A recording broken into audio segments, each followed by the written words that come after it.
This is something he wrote in this letter that really offended me because I'm an ex-Catholic.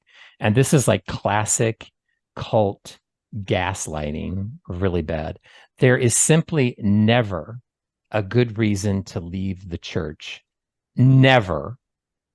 Good reasons to criticize church people, you bet, but grounds for turning away from the grace of Christ in which eternal life is found.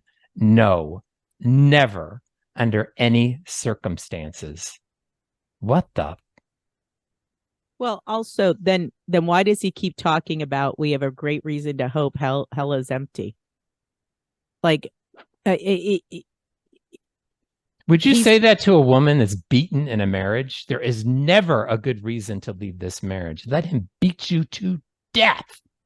That's the analogy I'm using. if That's it's that's true. That's a proper analogy. And if it is the true faith, which I honestly do think it is, then act like it and don't put up with this garbage. But until you can guarantee that there's an environment where people aren't going to be victimized and re-victimized, I'll be honest with you. I'm not comfortable saying to people, no, you have to be here. You have to do this. You have to. I can't watch people be hurt.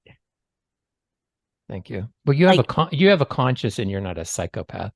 And victims and survivors leave the church for a good reason, and that's their life because they're tired of, like you said, of being re-abused. I couldn't take it anymore.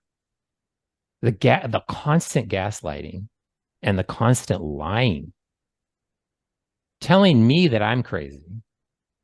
mm, They will literally they have driven people to suicide. They've done it.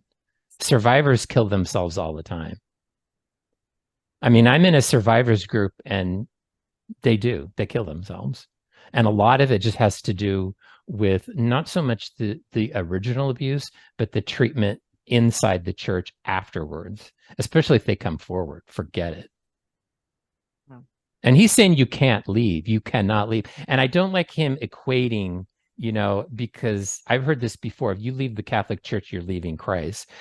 There's no grounds for turning away from the grace of Christ. If you leave the Catholic Church, you are not turning away from the grace of Christ. And they use this as a cudgel against people who've been abused because it's like you can't speak up, you can't say anything because you're wounding Christ. You're turning against Christ. This is very sick what he's saying here.